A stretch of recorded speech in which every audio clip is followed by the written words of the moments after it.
Graça e paz, meus irmãos. Pastor Gilson Soares, aqui da Igreja Boas Novas, em Guarabira. Passando aqui para trazer mensagens de Charles G. Finney, grande avivamentalista do século XX. Que Deus abençoe sua vida através dessas mensagens, através dessas palavras. Que o Espírito Santo de Deus trabalhe. Que você entenda que da mesma forma que Deus fez no passado, Deus faz hoje. Assim como Abacuque disse: aviva, ó Senhor, a tua obra, no decorrer dos anos a notifica. Deus é o mesmo, o Espírito Santo é o mesmo, Deus está trabalhando e Jesus também é o mesmo. Então vamos fazer a obra de Deus. Você que está passando no nosso canal agora, se inscreva no nosso canal, ative o sininho para receber mais notificações, deixe o seu like, diga de onde você está nos acompanhando. E você que Deus tem abençoado, abençoe essa obra com qualquer valor, para que nós venhamos a fazer muito mais e melhor pela obra de Deus. Seja um colaborador dessa obra. Vamos ganhar almas para Jesus. Amém? Discurso de hoje: como ganhar almas. A Bíblia diz: tem cuidado de ti mesmo e da doutrina. Continua nesses deveres, porque fazendo assim, salvarás tanto a ti mesmo como a teus ouvintes. No presente artigo e mensagem, desejo com a devida vênia deixar com meus irmãos a mais jovem do ministério e aos mais jovens também do ministério alguns pensamentos sobre a filosofia de se pregar o Evangelho de modo a conseguir a salvação de almas. Esses pensamentos são o resultado de muito estudo, muita oração pela orientação divina e da experiência prática de muitos anos. A demonstração contida no texto bíblico que em cima nós acabamos de falar, interpreto-a como fazendo referência ao assunto, para a ordem e para a maneira de se pregar. O problema é este: como havemos de ganhar integralmente as almas para Cristo? Sem dúvida teremos de conseguir que se desprendam de si mesmos. Primeiro, os homens são livres, agentes morais, racionais e responsáveis. Segundo, os homens estão em rebelião contra Deus, totalmente indispostos, inteiramente tomados de preconceitos, comprometidos contra Deus. Terceiro, estão entregues para a autossatisfação como objetivo de sua vida. Quarto, esse estado é o que se chama em linguagem teológica a depravação moral, ou seja, a fonte do pecado dentro de si mesmos, da qual fluem, por uma lei natural, todas as suas práticas pecaminosas. Esse estado voluntário de entrega é o coração ímpio. É esse que precisa de uma transformação moral e radical. Deus é infinitamente benfazejo, e os pecadores incrédulos são egoístas e radicalmente opostos a Deus. Seu compromisso consigo mesmos, de satisfazerem os seus próprios apetites e pendores, chama-se, em linguagem bíblica, a inclinação da carne, ou melhor, o pendor da carne, que é inimizade contra Deus. Sexto, essa inimizade é voluntária e só pode ser vencida pela palavra de Deus, que é eficaz através do ensino do Espírito Santo de Deus. Sétimo, o Evangelho serve a esse fim e, quando é sabiamente apresentado, podemos esperar confiadamente a cooperação eficaz do Espírito Santo. Isso está implícito na ordem de Jesus: ide, portanto, fazei discípulos de ordem a todas as nações, e eis que estou convosco todos os dias, até a consumação dos séculos. Oitavo, se não tivermos sabedoria, se formos incoerentes e antifilosóficos, e se não seguirmos uma ordem natural na apresentação do Evangelho, não temos direito de esperar pela cooperação divina. Nono, no míster de ganhar almas, como em todo o mais, Deus opera através de leis naturais e de acordo com elas. Portanto, se quisermos ganhar almas, havemos de adaptar sabiamente os meios a esse fim.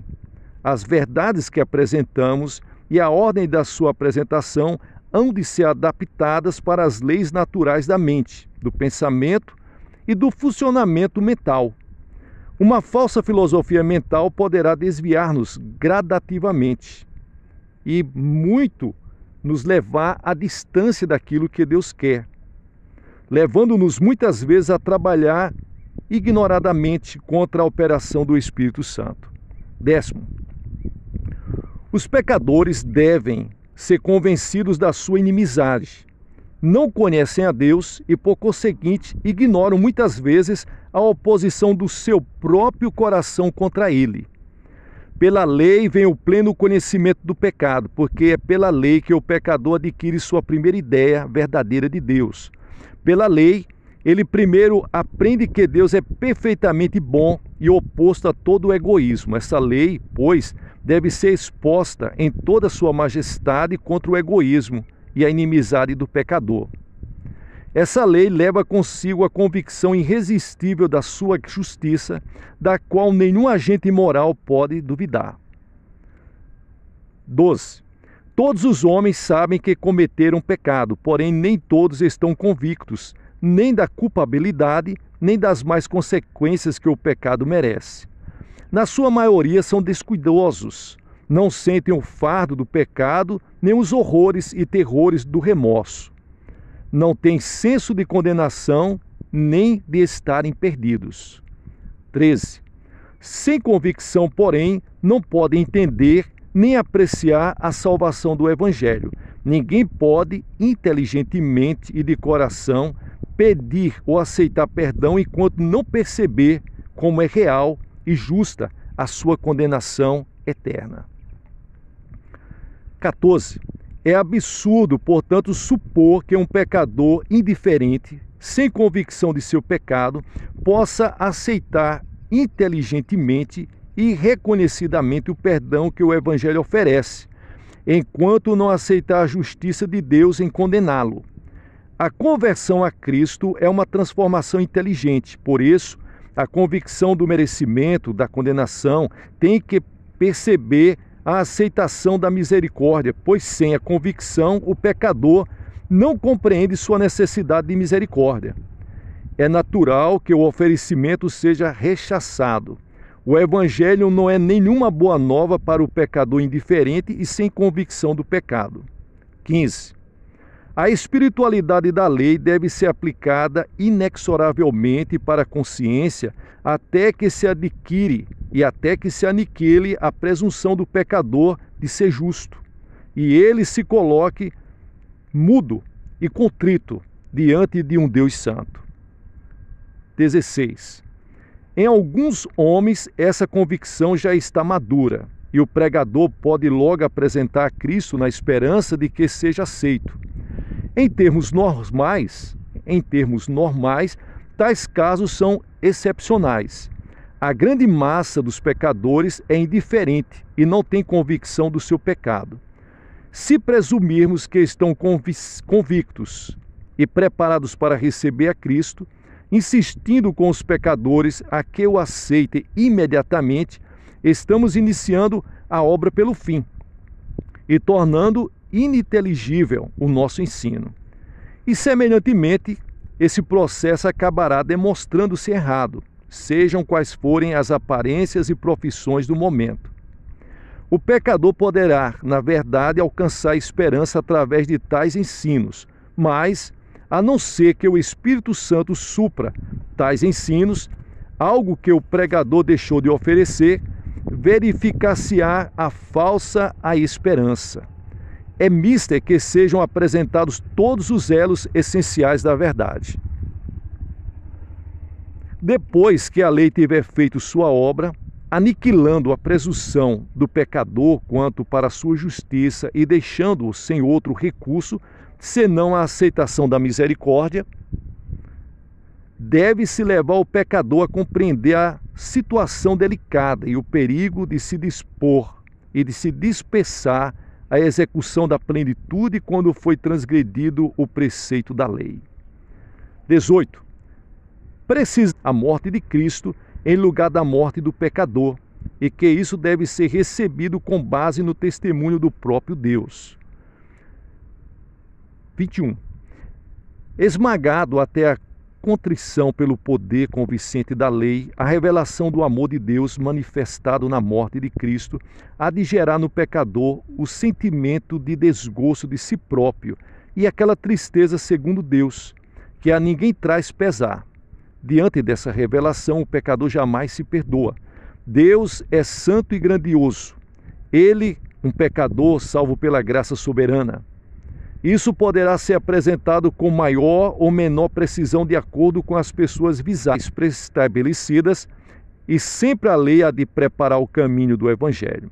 A negligência nesses pontos poderá levar a falsas esperanças, a introdução de um falso padrão de experiência cristã e a uma igreja cheia de falsos convertidos. Isso o tempo de verdade para as pessoas presentes, aplicando-a de modo tão pessoal que cada um sinta que é a mensagem para ela. É como se tem dito muitas vezes de certo pregador: ele não prega, ele explica o que os outros pregam, e parece que fala diretamente a mim. Esse método, 24, esse método prenderá a atenção e levará os ouvintes a perderem de vista a extensão do sermão. Ficarão cansados de ouvir se não sentirem interesse pessoal no que dissermos. Conseguir o interesse pessoal do ouvinte no que diz é condição indispensável à sua conversão.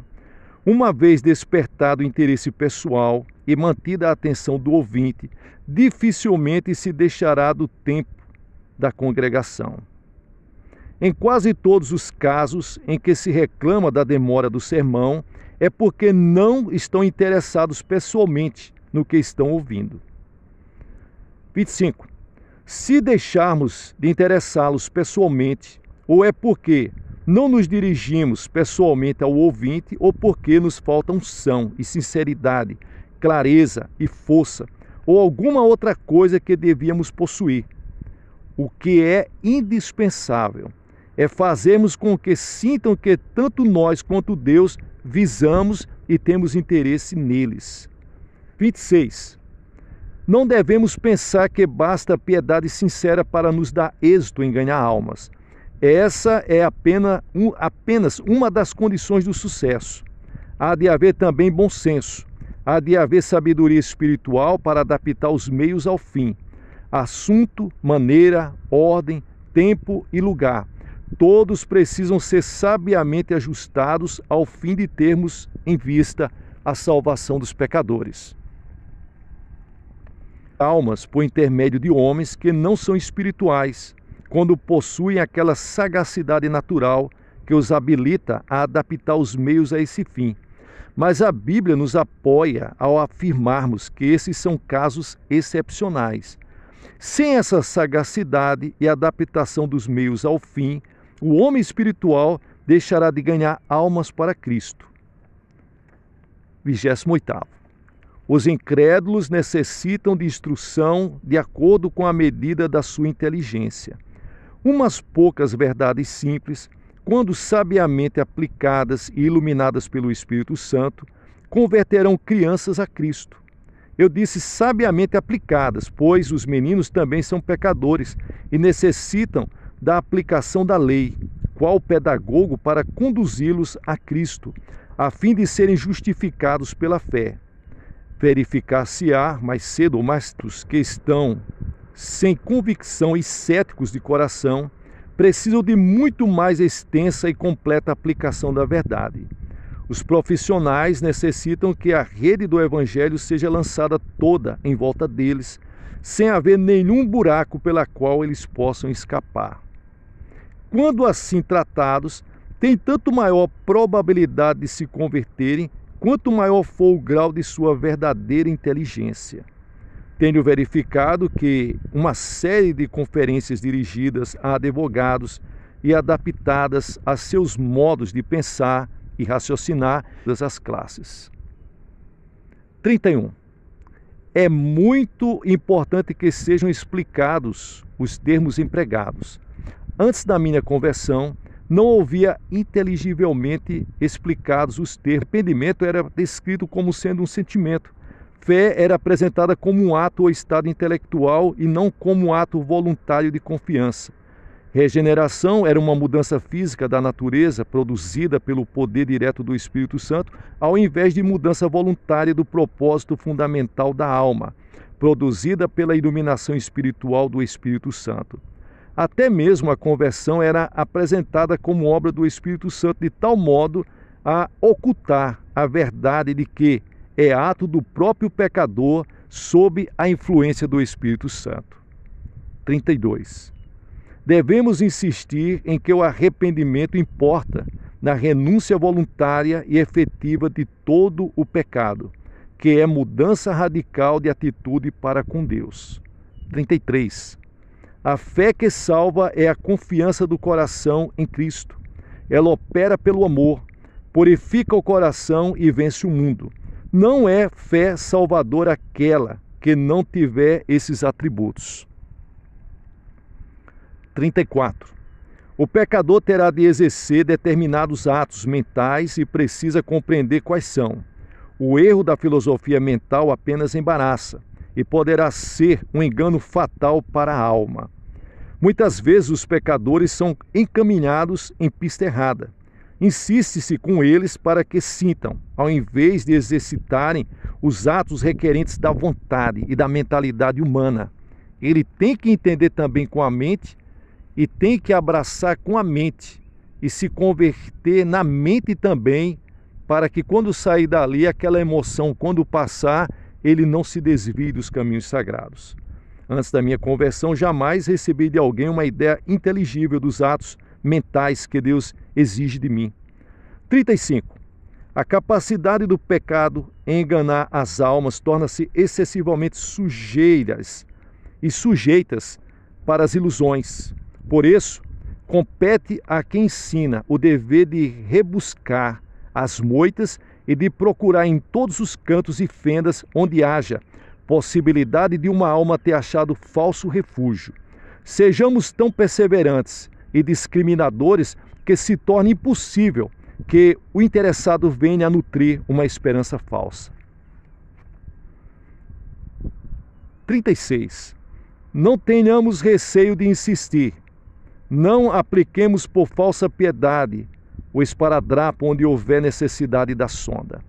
Não temamos desanimar o pecador convicto, fazendo-o voltar atrás, pelo fato de sondá-lo até ao fundo. Se o Espírito Santo estiver trabalhando nele, quanto mais esquadrilharmos e pesquisarmos, mais impossível se tornará para a alma voltar ou descansar no pecado.